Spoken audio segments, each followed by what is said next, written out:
ඉන්නවා.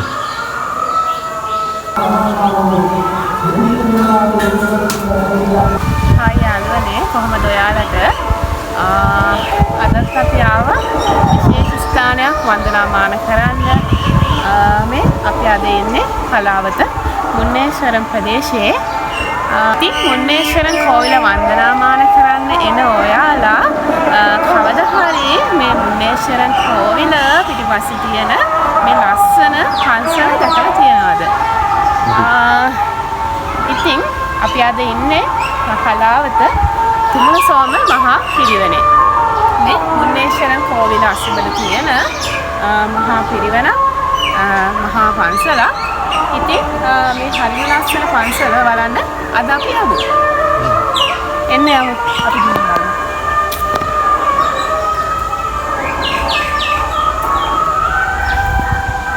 අයිබෝන් යාළුවනේ අද හංසි එක්ස්ප්ලෝර් සමගින් අපි ඔය රැගෙන යන්නේ හලාවත ප්‍රදේශයේ පිහිටි ඉදා වැදගත් ආගමික සහ අධ්‍යාපනික මධ්‍යස්ථානයක් වන මුන්නේශ්වරම් පුෂ්පාරාම විහාරස්ථානය සහ තුමුලසෝම මහා පිරිවෙන වෙත. හලාවත කියපු සැනින් බොහෝ දෙනෙක්ගේ මතකයට එන්නේ මුන්නේශ්වරම් දේවාලය. නමුත් එම පූජනීය භූමිය තුලම පිහිටි මේ බෞද්ධ විහාරස්ථානය බොහෝ දෙනා නොදන්නා ඉතා වටිනා ස්ථානයක් බව කියන්න ඕන. අද අපි මෙම විහාරස්ථානයේ ඉතිහාසය ආගමික වටිනාකම අධ්‍යාපනික සේවය සහ මෙහි ඇති විශේෂ ආකර්ෂණයන් පිළිබඳ විමසලා බලමු. විහාරස්ථානයට පිවිසෙන විටම අපට දැනෙන්නේ සංසුන් හා සාමකාමී පරිසරයක්. විශාල ගස් වලින් වටවුණු මේ ප්‍රදේශය නගරයේ කාර්යබහුල ජීවිතයෙන් මොහොතකට මිදිලා ආධ්‍යාත්මික සැනසීමක් ලබා ගැනීමට සුදුසු ස්ථානයක් ලෙස හඳුන්වන්න පුළුවන්. මේ විහාරස්ථානය ප්‍රදේශයේ බෞද්ධ ජනතාවගේ ආගමික කටයුතු සඳහා වැදගත් මධ්‍යස්ථානයක් ලෙස ක්‍රියා කරනවා. දෛනික වන්දනාමාන කටයුතු, බෝධි පූජා, ධර්ම දේශනා සහ විවිධ පින්කම් මෙහි නිරන්තරයෙන් පැවැත්වෙනවා. මේ විහාරස්ථානයේ ඇති විශේෂාංගයක් වන්නේ තුමුලසෝම මහා පිරිවෙන. 1984 වර්ෂයේදී ආරම්භ කරන ලද මේ පිරිවෙන භික්ෂූන් වහන්සේලාගේ අධ්‍යාපනය සඳහා වැදගත් කාර්යභාරයක් ඉටු කරමින් පවතිනවා. පිරිවෙනක් කියන්නේ අධ්‍යාපනය ශ්‍රී ලංකාවේ දීර්ඝ ඉතිහාසයක් ඇති අධ්‍යාපන ක්‍රමයක්. පාලි සංස්කෘත බෞද්ධ දර්ශනයේ ඉතිහාසය සහ භාෂා අධ්‍යයනය තුළින් අනාගත ධර්ම දූතයන් බිහි කිරීම මෙහි ප්‍රධාන අරමුණ. මේ පිරිවෙන හරහා අධ්‍යාපනය ලබන භික්ෂුන් වහන්සේලා ධර්මය පමණක් නෙවෙයි සමාජ සේවාවන් සහ සංස්කෘතික කටයුතු සඳහාද දායකත්වය ලබා දෙනවා.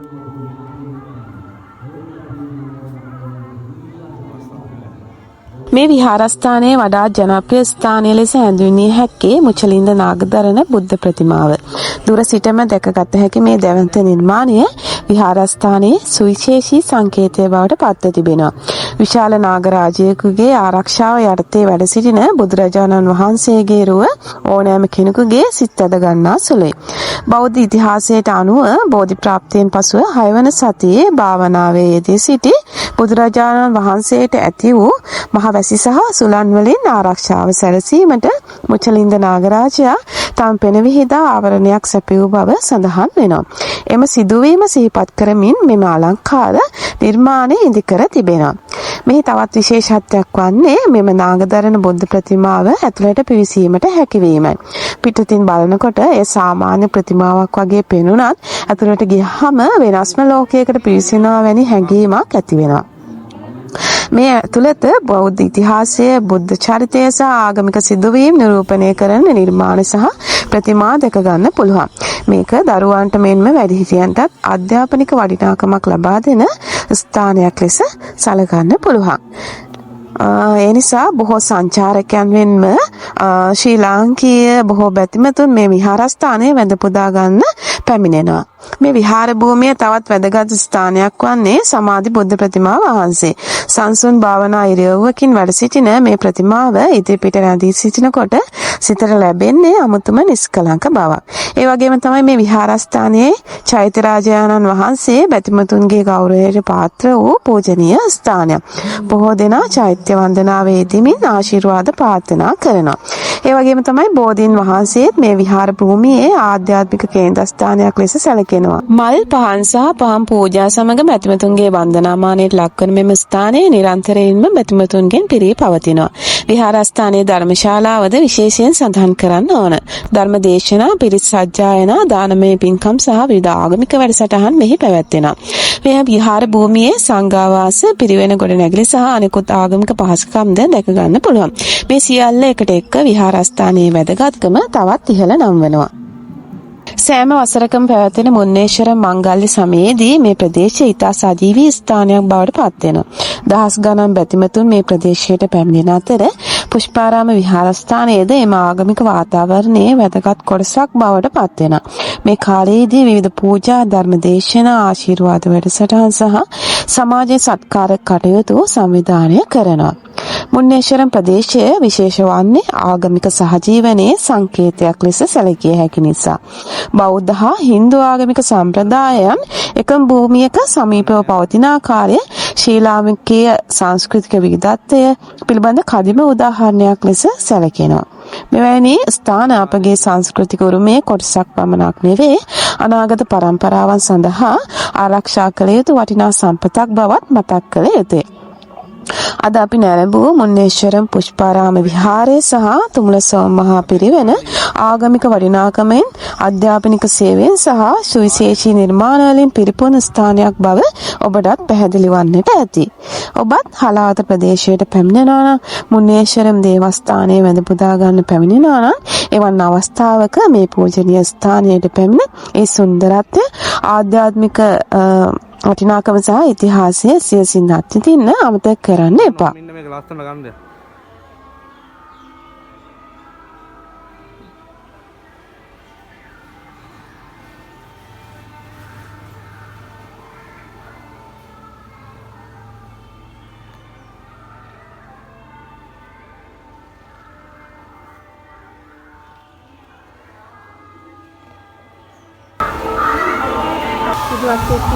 එයා නයි සැරේට නෑ.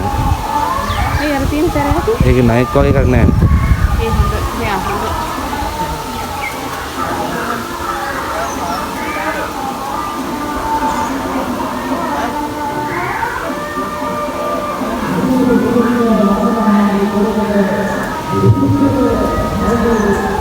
මම නෑදෙනවා.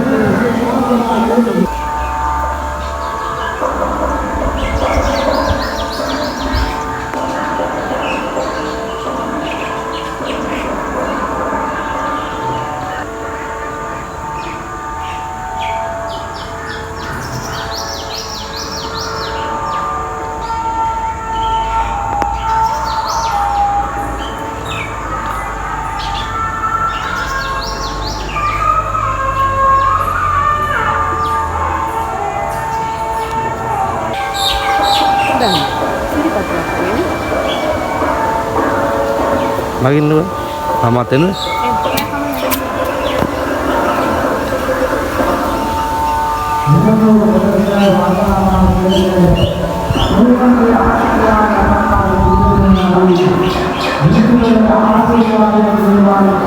Video kada kemana?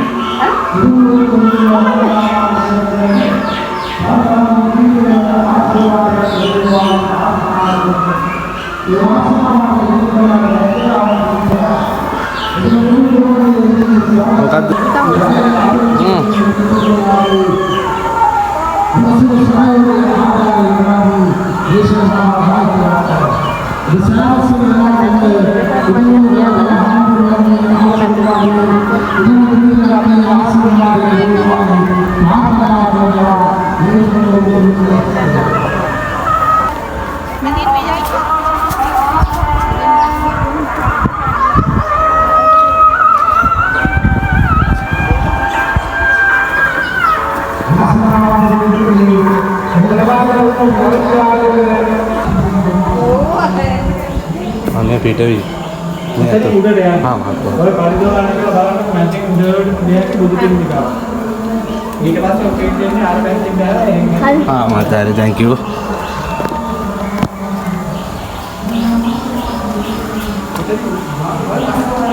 Then back man.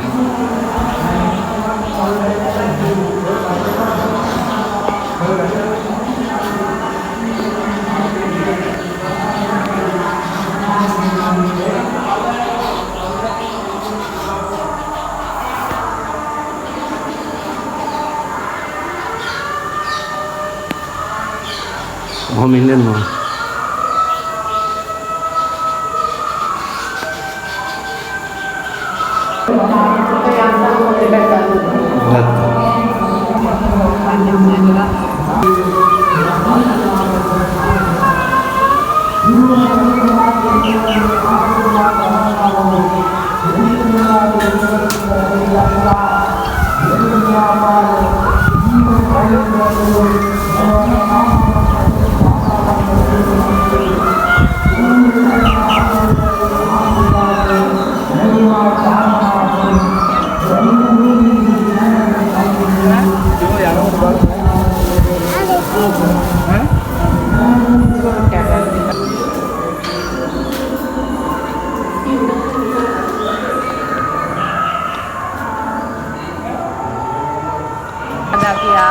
මුන්නේශ්වරන් කෝවිල ළඟ පිහිටලා තියෙන මේ ශ්‍රී පුෂ්පාරාම විහාරස්ථානය ඒ වගේම මහලාවත තුම්ලසෝල මහා පිරිවෙන බලන්න. ඉතින් ඔයාලා මුන්නේශ්වරන් වන්දනාමාන කරන්න එනවා නම් මේ ශ්‍රී පුෂ්පාරාම විහාරස්ථානයේ ඇවිල්ලා දැකලා වැඳ පුදා ගන්න අමතක කරන්න එපා. ඉතින් එහෙනම් මේ වීඩියෝ එක හොඳයි නම් මේ වීඩියෝ එකට ලයික් එකක් දාන්න, කමෙන්ට් එකක් දාන්න, මගේ channel එක subscribe කරන්න. මේ වීඩියෝ එක යාළුවන්ට බෙදා හදා ගන්න, ඒගොල්ලන්ටත් බලන්න. එහෙනම් ගිහිල්ලා එන හැමෝටම තෙරුවන් සරණයි. සුබ දවසක් වේවා.